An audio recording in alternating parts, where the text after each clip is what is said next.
Welcome to the 100 Master Coaches series featuring master coaches from around the world. Let's journey together on this 100 Master Coaches series with your host, Coach Mel, MCC.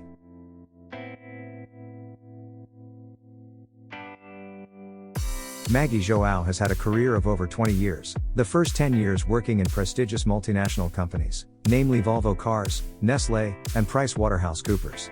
The next 10 years of her successful career were in the coaching arena, where the pragmatism she brings from engineering is highly appreciated. She is a master certified coach, executive coach, and a coach supervisor. Maggie is a published author with 15 books about coaching, written in Portuguese, English, and Spanish. Now on to the show. Hello, and welcome to the 100 Master Coaches show. This is Coach Mel, and today I have a special guest all the way from Lisbon, Portugal. Please put a round of applause for Coach Maggie. Welcome to the show. Hello, Mel. Thank you so much for having me. You're most welcome. You know, we caught up probably about a month plus ago, and during that time, I remember you sharing me quite a few interesting things. One of it is your new book launch. So I wanted to say, firstly, congratulations on that new book. Well done. Thank you. It's called Coaching and Supervising Through Bereavement.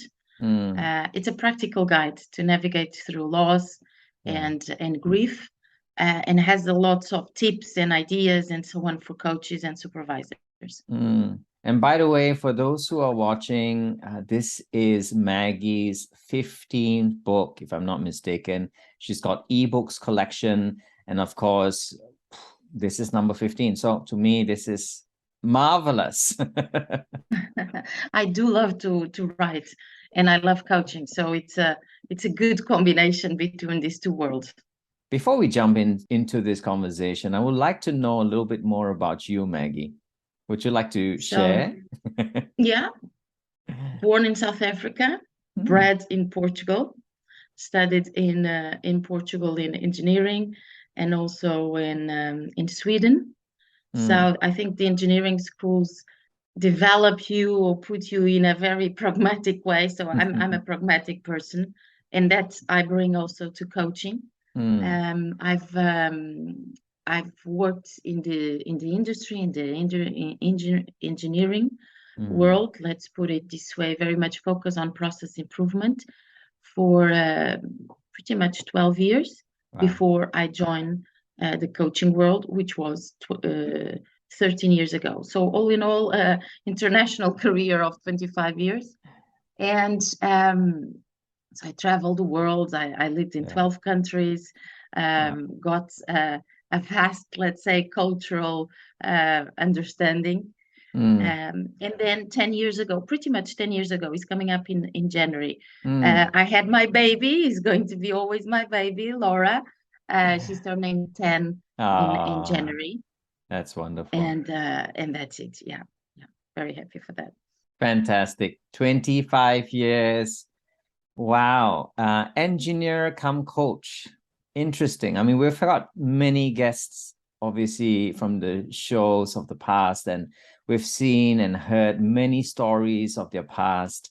Curious, what would an engineer do with coaching? Well, a lot. What is the connection, I guess, right? Well, it's interesting that you ask about the connection. What I did when I worked more and more in engineering, or in this world, was very focused on process improvement. And there is this concept of what we call continuous improvement. And I used to do a lot of groups with the workers directly from the production line. And we would get together and understand how can we improve this production line. So we had a very focused objective, a goal, let's put it this way. And I facilitated that learning. That came, and the answers came from them because they were working there. I mean, 24/7. I mean, not 24/7, but pretty much.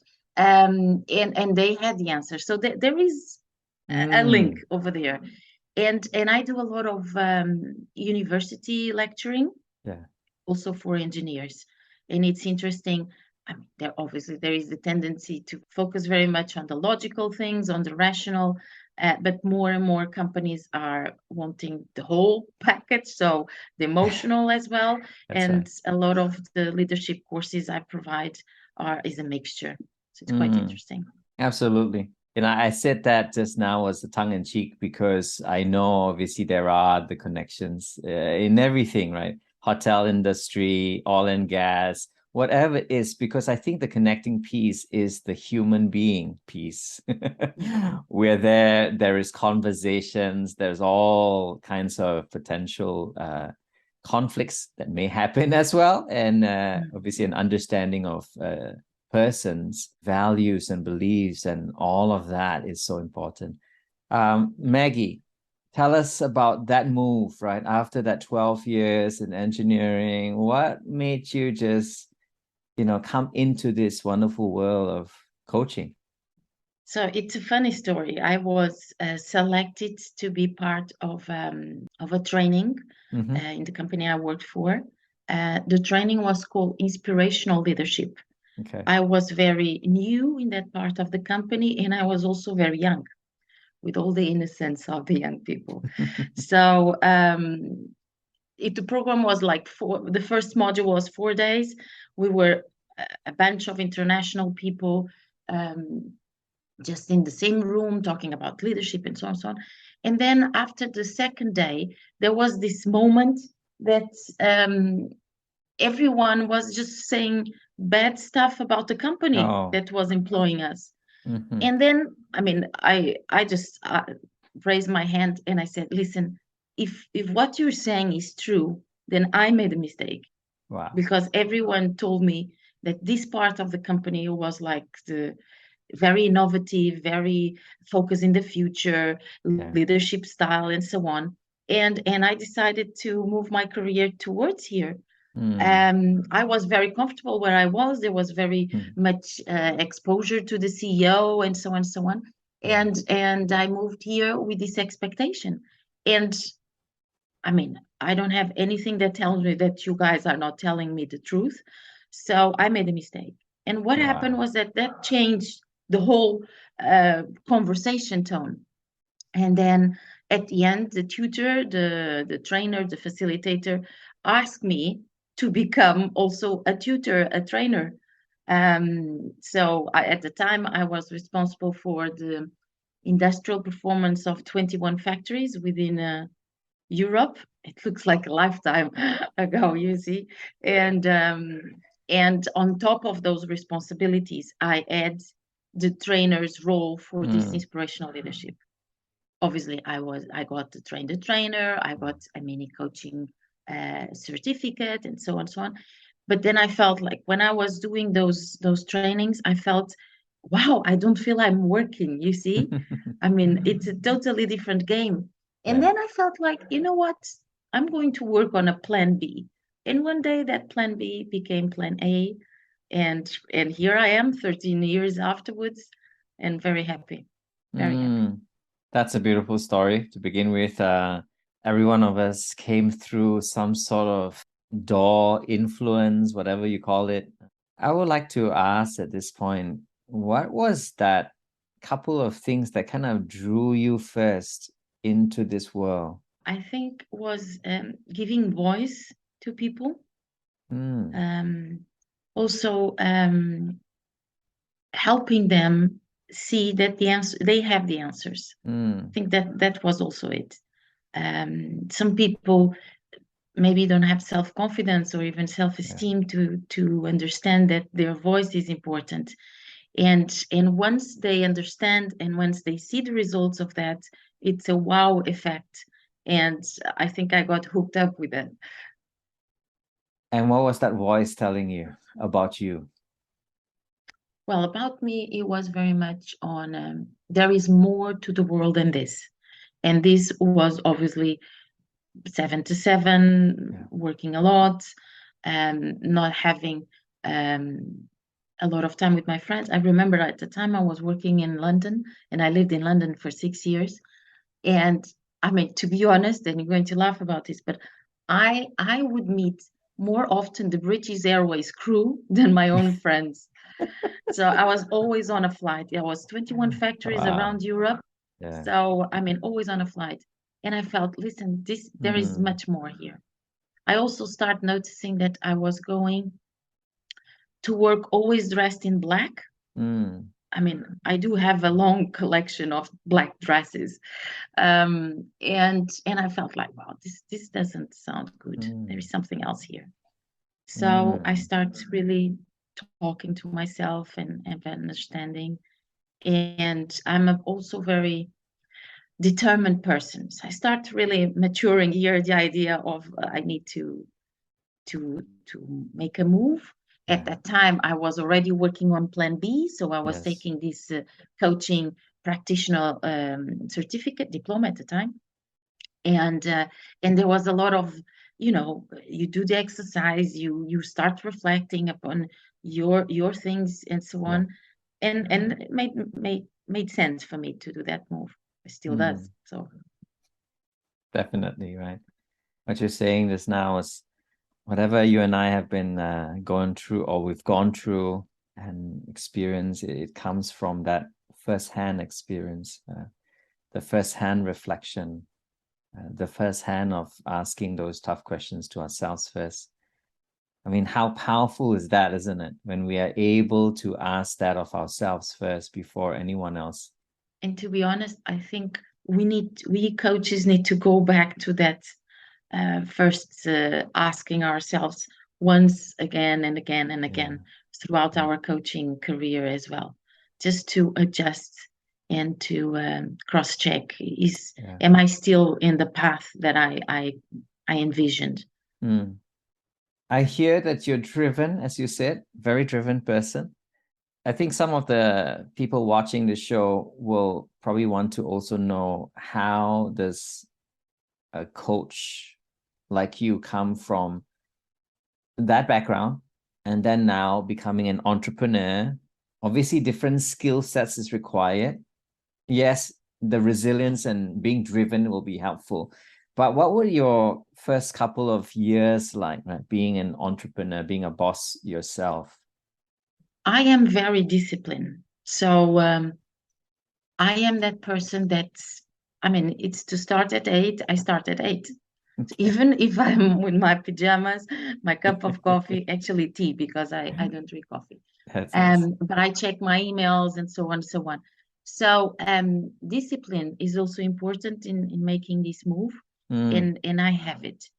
And I would say the enthusiasm, the first, and I get a lot of enthusiasm. This is interesting with the writing, and my first books are 10 years old, pretty much. So I started this journey 13 years ago. So the first 1-2 years, or let's say the second and the third year, I was writing, and I wrote a few books in Portuguese, and some of them I translated to English. Actually, there was one that I started in English, and then the translation went to Portuguese.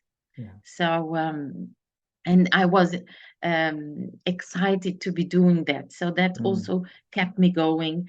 And that's it. I also became, in the first years, ICF President of my local chapter.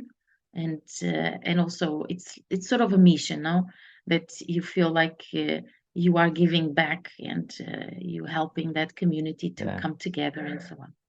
Absolutely. I hear so many things there, and obviously some of the things that you're saying are similar to what I have done, similar to what other coaches have done. Definitely. What would be something that perhaps no one talks about, that's behind the scenes? I know you did say already you have a discipline, right? But is there any other recipe behind that we're not seeing, that a coach Maggie does on a regular basis, that keeps her level of enthusiasm and drive up at that level? Well, I do love what I do. It's a lot of people may say so as well. It's a mixture of a lot of things. I sincerely don't know what to answer. Okay. I mean, I can tell you that also in my in my life, there was this situation that happened, a tragedy. Actually, the father of my daughter passed away when she was 4. There was, we were separated, but I had to tell her, as the only parent, I had to tell her, and that drives me every day. That drives me to be a better mom, to be the breadwinner every day. So that doesn't go away. Thank you for sharing that. It is very empowering, what you just shared. There is something bigger than not just your passion, but it's something bigger than you, what you believe and what you need to accomplish, and you have. So congratulations on that. Thank you, Mel. And I think that, it's a sad story. It will always be. I see it as an additional responsibility, but one that I really want to do well. It's like to be the best mom my daughter can have, and being a good example to her. So values are definitely very important. Hence what I was telling you, that we as coaches need to go back to the values and recheck just every so often. So we align our lives. Am I missing here something, and so on? Yeah.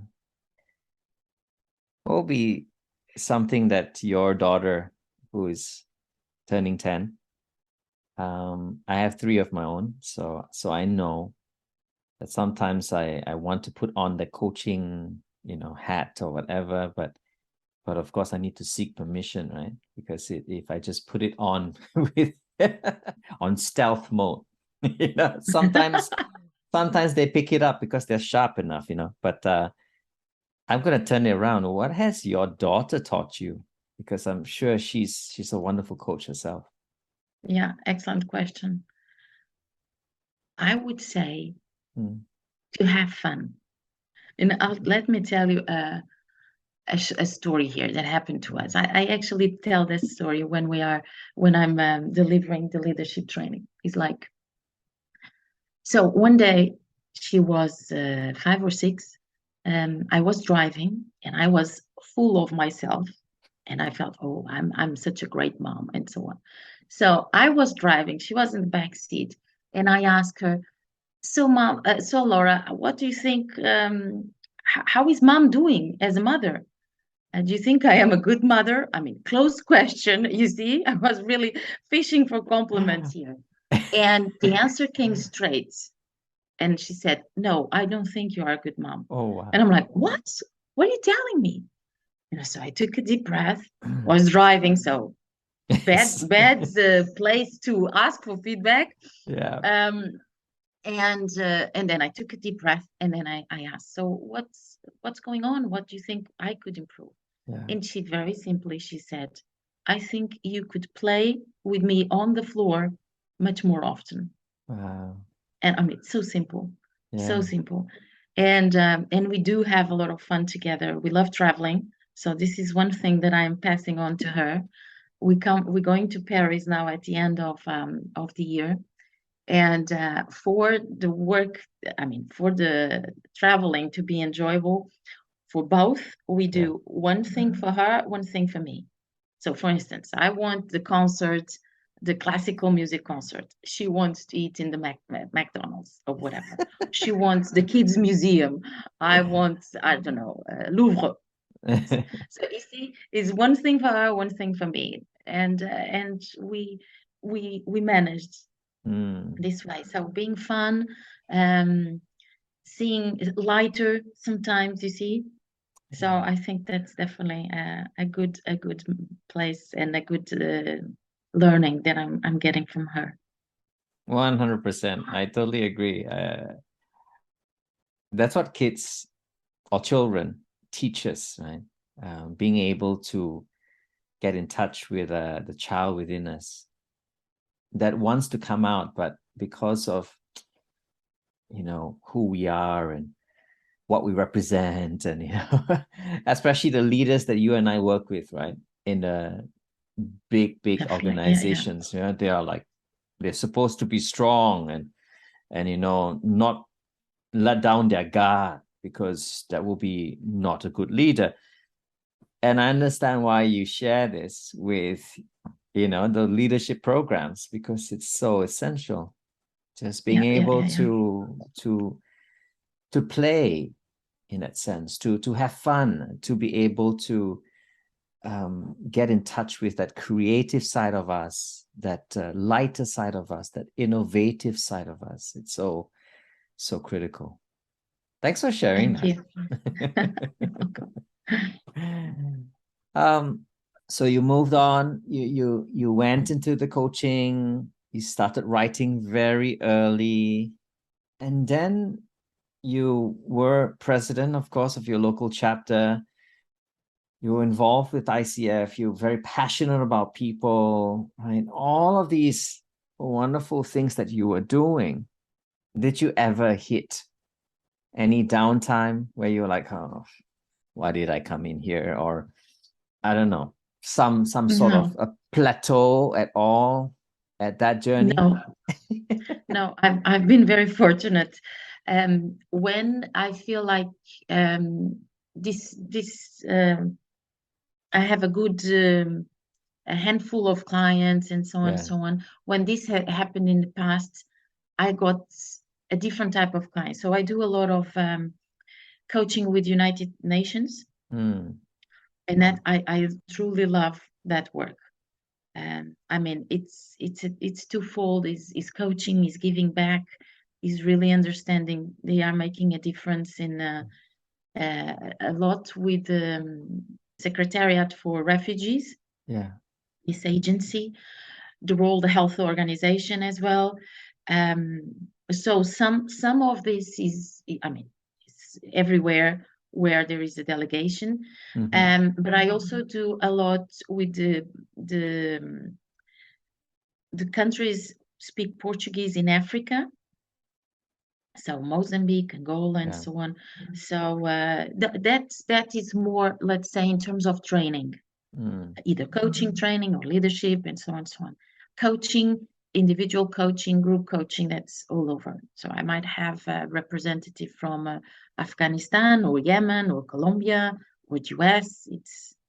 And that is what I love about my work. I mean, very often I speak 3 languages in a day. I start with Portuguese or then English, Spanish, you know, and I'm never bored. I am never bored. And one of the things that keeps me going is this change. I love change. I'm very open to change. And this I have it in a day. I start with a country, I end with another one. And I like that. And you make it sound so simple, Maggie, because it's part and parcel of what you believe in, what you enjoy doing. I hear all of that, right? It's coming through, not just up here, but it's coming through, resonating within you. The work is deep and meaningful. I hear all of that while you were talking. And then, you know, I'm sure there are some work maybe you've done in the past. We'll talk about anything in the current, in the past where you're like, maybe I'll do less of that and perhaps more of that. How did you manage to balance that? Because obviously we go through different phases in our own life, and there are changes within ourselves as well. And so how have you managed to be able to be sensitized to your own self and your changes to be able to fit it back and serve the clients well? So my core is coaching. Coaching generally, in general terms. Obviously, I specialize in executive coaching, also the medical coaching. And then one thing led to another, which is, okay, I can facilitate a leadership training, or I can train in these specific things. But my core is coaching. And sometimes I find myself that the balance is not what makes me truly, let's say, glow. And therefore, I need to go into do the readjusting. So sometimes when maybe I'm facing those leaders, when I'm doing some training, I feel like, well, yeah, I want to go back to the coaching room. You see what I mean? Yes. So those are the moments that may put me a little bit on that reflecting mode that I was mentioning. Yeah. Obviously, I also learn when I'm doing that. Yeah. And for instance, this week I have a few of those moments. Yeah. I hear like it's like a constant recalibration of sorts, the balancing of yourself within to kind of find, is this what I really want to do? And perhaps if it is, right, am I doing enough of it, right, to fulfill even myself, my inner desires? And so I guess what you're saying is also knowing yourself as a person, as a coach, isn't it? And then putting yourself out there, because I guess we don't want to be doing too much work of certain thing that we may not be fully engaged in. And then there are sometimes that there's, not to say no choice, but because it's available ahead of us and it pays the bills, Maggie, and so we do it, right? We do it, we say yes to it, and then halfway into it, we're like, I wish I would do less of this and more of the coaching, the more of the impact work. So that bit of calibration, you were saying. Yes, definitely. And sometimes it might be also linked with, am I really the best that this person needs right now? Wow. With this inner voice, the self-doubt and so on. Maybe they have another trainer that clicks the right buttons more than I do. This more in the training field and the facilitation field. But I agree with you. We need to go back, understanding what are our boundaries, understanding what is negotiable, what is non-negotiable, and plan. And actually, one thing that I normally do with all my clients, and I'm already start thinking, what am I going to, what will be mine, is at the end of each year, I ask my clients to identify a verb for next year. Wow. So a verb means movement, action, commitment. So there has been years that my verb was to accept, or to thank, to be grateful, or to do whatever, to enjoy. I think there was one year that was to enjoy. I think it was last year.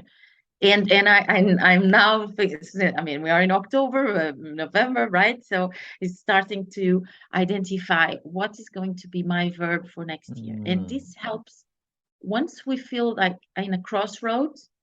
When I think of my verb, the path will show up more clearer, let's put it this way. And you do that on yourself, and you also allow your coaches to also have a work for themselves, huh?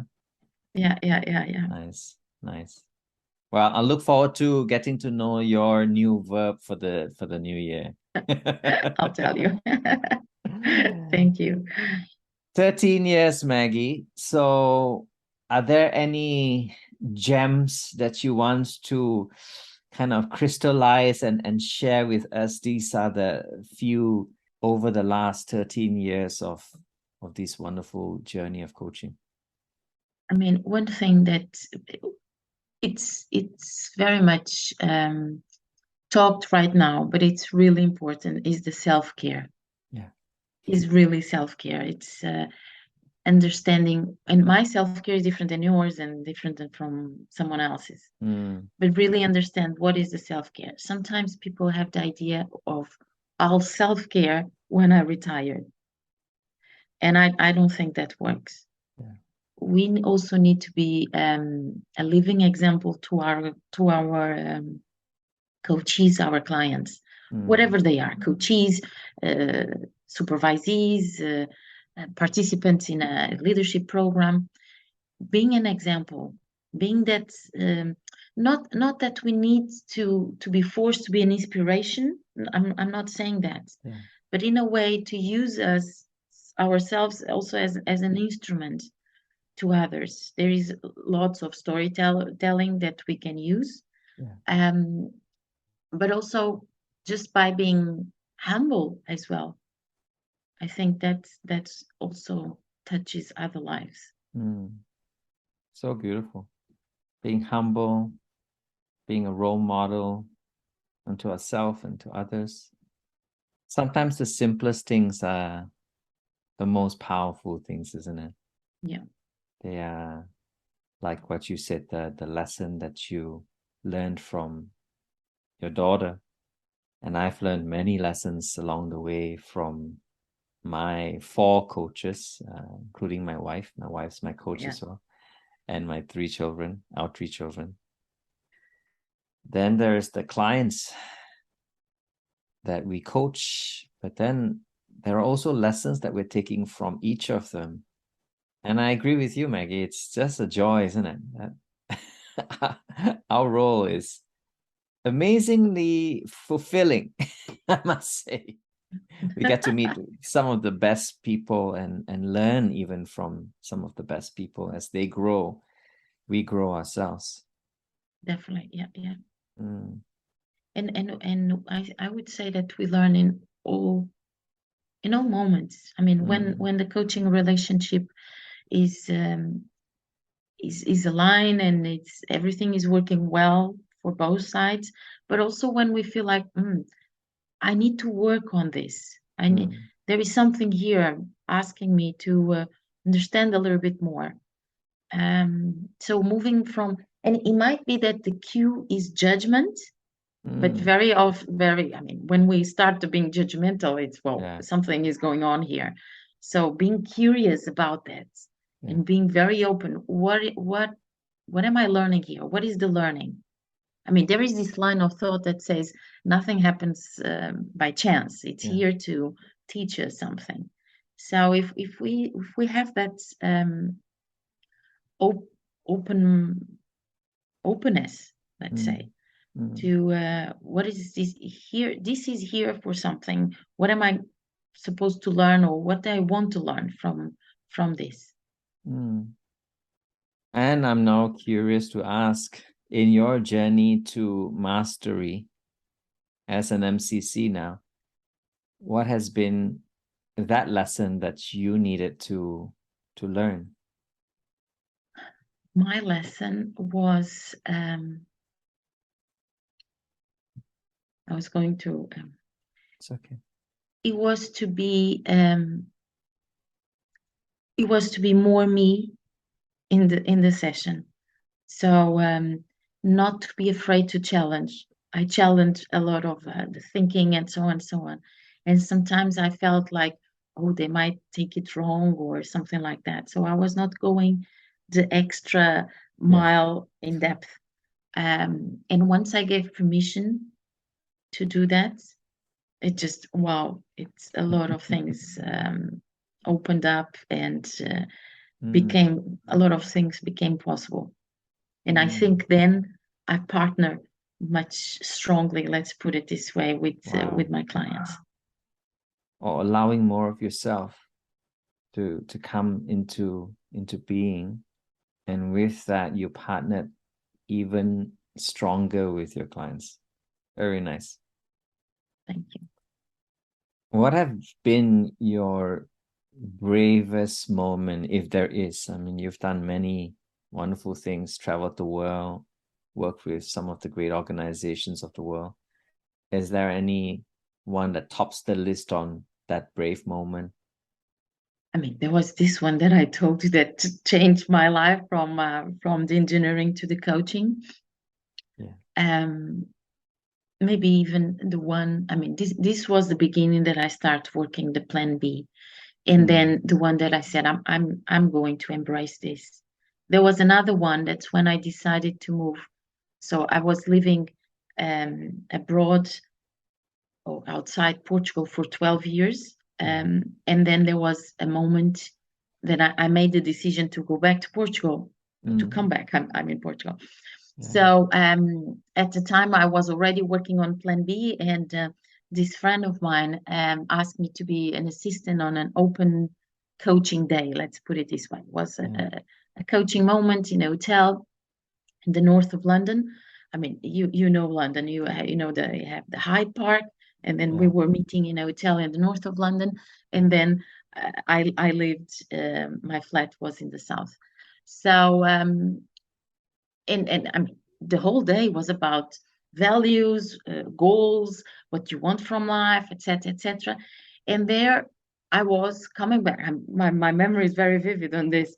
Coming back at the end of the day, there was around 6-7 p.m. The park was still open. There was not a lot of people. I mean, you could see some geese, some runner, etc. The light of that day was beautiful. This was March, 8th of March. Wow. International Women's Day. And then 2010. And then I was walking in the park and I said to myself, so Maggie, what do you want? What do you want from life? And the answer came straight away. Wow. And you can't imagine. The answer was, I want to live in front of the ocean. That's it. In front of the ocean. I didn't want a lot of things. I want to live in front of the ocean. So immediately I start thinking, okay, so what ocean? I mean, there are several. I even pondered to go to Australia and so on. Okay. And then I felt, you know what? I go back home. It's this piece of land in front of the ocean. You have family there. I wanted to constitute family as well, to create my own. Yeah. And then I took internally, I took the decision. And this was the 8th. On the 11th of March, my sister's birthday, and I was already taking a flight back to Lisbon.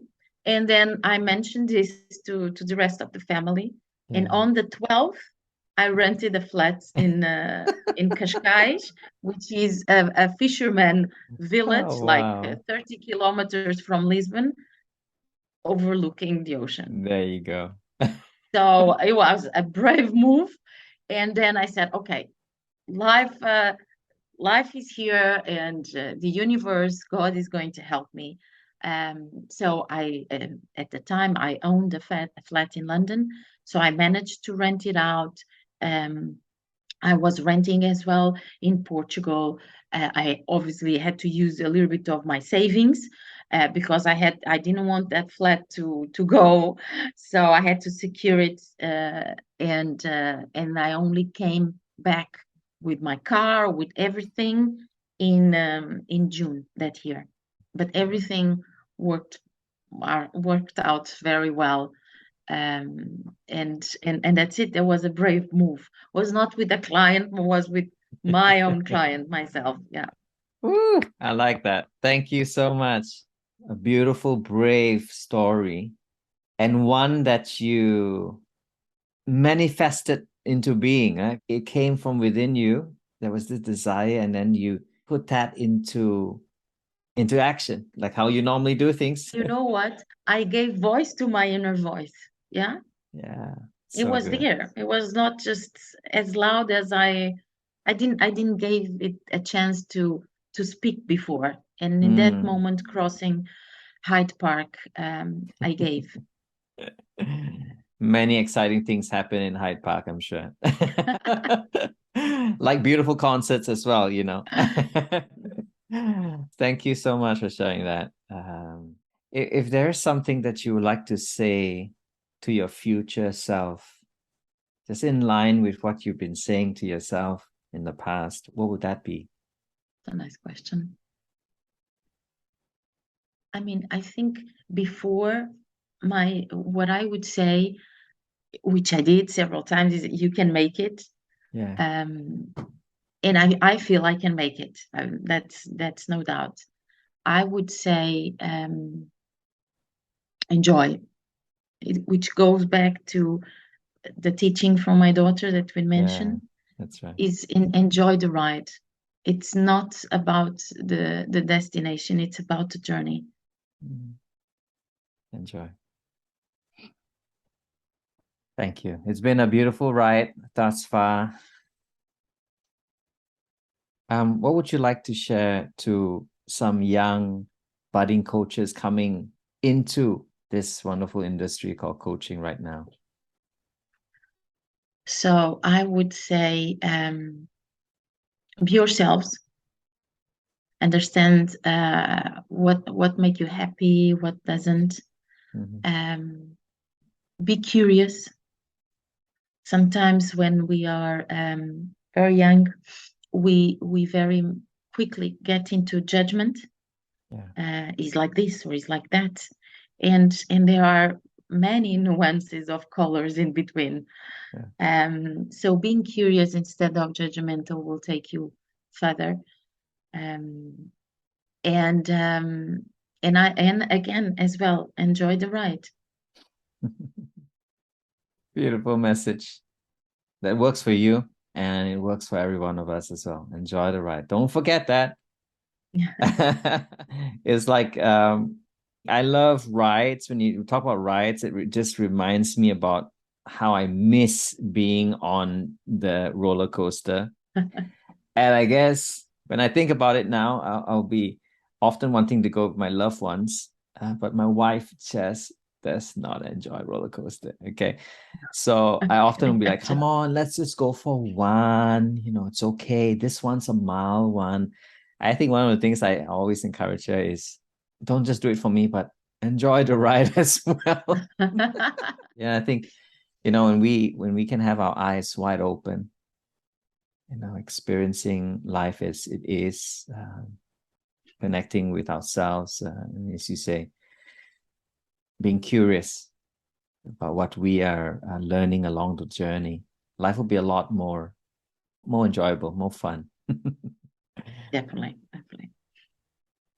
Maggie, any last words before we have to say goodbye? Well, it was truly an enjoyment for me to be here talking to you. I was very truthful with my answers. Yes. And I think that's how we need to live life as well. And really appreciate the invitation to be here with you, to share some of my learnings and some of my ideas of life, of this mission that we have, this coaching. And thank you. Really, I really appreciate that. And thank you so much for your time and just being you and the wonderful stories that you've shared. Thank you. Thank you very much. This has been the 100 Master Coaches show today with Maggie and myself, Mel, saying take care wherever you are. Till the next time. See you for now. Bye.